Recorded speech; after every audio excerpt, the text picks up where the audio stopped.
حضرت حارث بن ہشام رضی اللہ تعالیٰ عنہ کے اسلام لانے کا قصہ۔ حضرت عبداللہ بن اکرمہ رحمۃ اللہ علیہ فرماتے ہیں کہ فتح مکہ کے دن حارث بن ہشام اور عبداللہ بن ابی ربیعہ حضرت ہانی بنت ابی طالب رضی اللہ تعالیٰ عنہ کے پاس آئے۔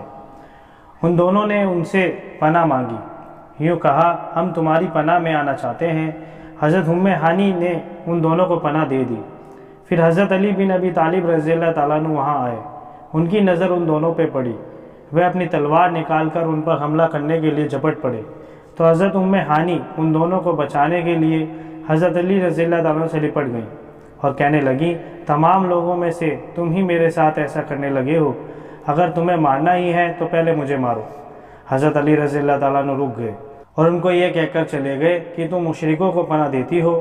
حضرت ہانی فرماتی ہیں میں نے حضور صلی اللہ علیہ وسلم کی خدمت میں جا کر عرض کیا یا رسول اللہ، میرے ماں جائیں بھائی حضرت علی رضی اللہ تعالیٰ عنہ نے میرے ساتھ ایسا معاملہ کیا کہ میرا بچنا مشکل ہو گیا تھا۔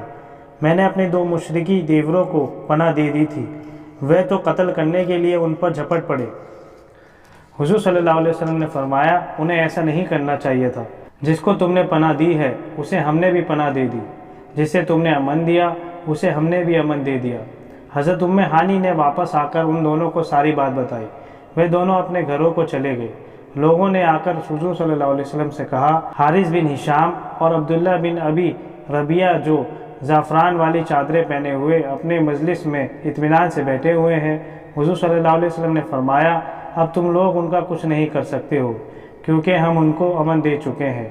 حضرت حارث بن ہشام فرماتے ہیں کہ میں بہت دیر سوچتا رہا کہ حضور صلی اللہ علیہ وسلم نے مجھے مشرکین کی ہر لڑائی میں دیکھا ہے، اب میں ان کی خدمت میں جاؤں گا تو ان کی نگاہ مجھ پر پڑے گی تو اس سے مجھے بہت شرم آئے گی، لیکن پھر مجھے خیال آیا کہ آپ صلی اللہ علیہ وسلم بہت نیک بہت رحم دل ہیں، اس لیے میں آپ صلی اللہ علیہ وسلم کی خدمت میں حاضری کے لیے چل پڑا۔ جب میں آپ صلی اللہ علیہ وسلم کے پاس پہنچا تو آپ صلی اللہ علیہ وسلم مسجد حرام میں داخل ہو رہے تھے۔ مجھے دیکھ کر آپ بہت خوشی سے پیش آئے اور رک گئے۔ میں نے آپ صلی اللہ علیہ وسلم کی خدمت میں حاضر ہو کر سلام کیا، کلمہ شہادت پڑھ لیا۔ آپ صلی اللہ علیہ وسلم نے فرمایا تمام تعریفیں اس اللہ کے لیے ہیں جس نے تم کو ہدایت دی، تمہارے جیسے آدمی کو اسلام سے ناواقف نہیں رہنا چاہیے۔